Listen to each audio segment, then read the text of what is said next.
Greetings, welcome back, and this video will just focus on explaining the results to Structured Trial 5. This is the last one in the series of your structured trial decisions. So next round you'll be doing what we call the market trials. So we'll be starting from scratch way back to period 1, and you'll be making your own decisions. So everybody will be making something different presumably, so it'll be a good chance to test out a strategy, test some of the markets, do some production, that sort of thing. Okay, so there's some detailed instructions about that up on the website, including how much money you start with and that sort of thing. Okay, the focus on Structured Trial 5 was for you to understand the process by which you send back money to home office. Okay, so home office is where all the money begins, and while you're building, you're sending money from home office to your operating areas of Eastern Canada, Western Canada, and Central Canada. And invariably what happens is later on in the game, home office runs out of cash, so you have to start sending stuff back. And hopefully that's profits or at least some extra cash and that sort of thing. So I've done two ways here in order to show you two different ways that you can send money to another team. Is actually one way we did it, and we did one way of sending money back to home office to clear it.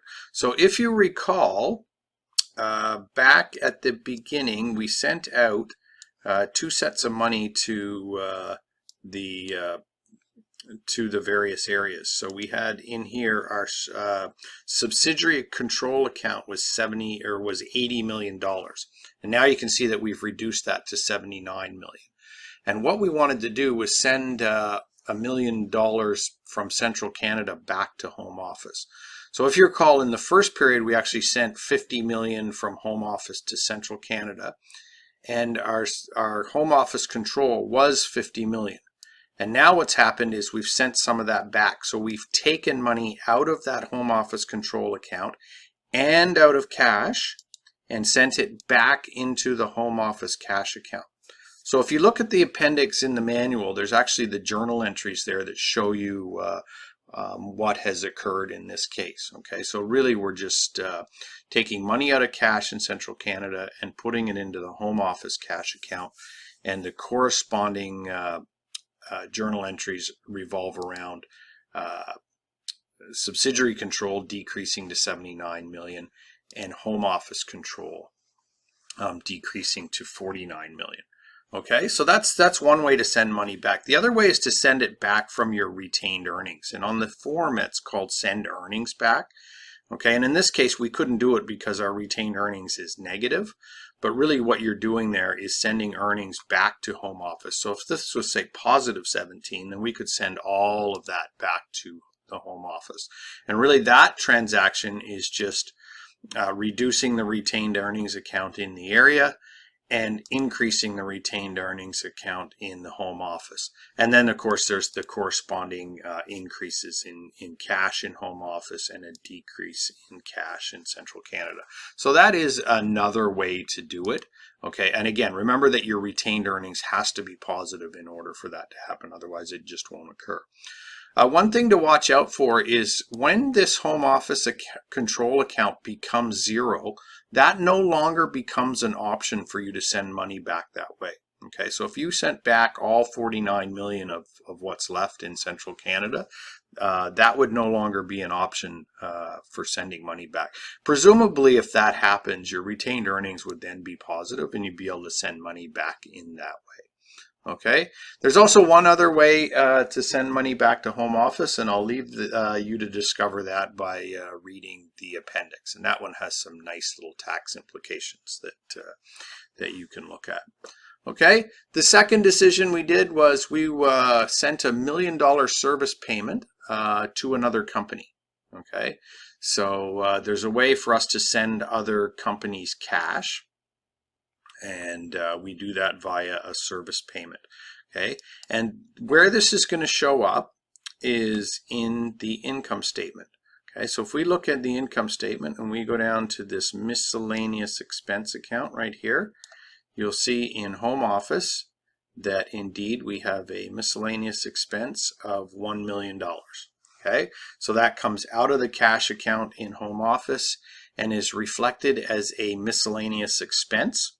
Okay, so it actually affects our earnings in home office in this case, and that gets sent to company one. Company one will show a miscellaneous income, which will show up here. Okay, we don't have it, of course, on this one, but if I showed you company one's output, you'd see $86 million coming in as a service payment. All right, so we don't see that. But what we do see is this $1 million miscellaneous expense. Okay, so keep in mind that that miscellaneous income and expense has tax implications. Okay, because of that, you don't want to do things like if you're lending another team money, you never send them a service payment. Because if you sent them $1 million, they wouldn't get the full $1 million because they'd be taxed on that income that comes in. Okay, so if you're going to send them a loan, then there's various loan forms that you can use to do that. Okay, we also never use a service payment to pay for product. Okay, so when you do an intercompany sale, once you fill out that form to send the product to, say, company 18, the act of filling out the form for the intercompany sale results in the money being transferred as well. So if company 18 sends you a service payment, they're in essence double paying for the product, and that should never happen. So there's a pretty stern warning on the form, that you should never use this for product sales and that sort of thing. And I actually ask you to tell me what you're doing when you send when you fill out a service payment, just so that I can check to make sure that you're not doing things like that. Typically, service payments are done for reimbursing teams for mistakes that you made. Like maybe you shipped product to the wrong area and you caused another team some harm, and in your contract it says you're going to reimburse them for any cost plus 10% for pain and suffering or something like that. So then using a service payment would be more than fine.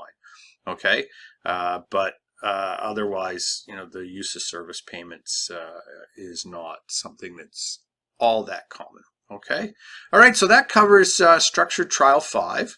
All right. And as I said, next round we're on to the market trials. Good luck with those, and we'll talk to you soon.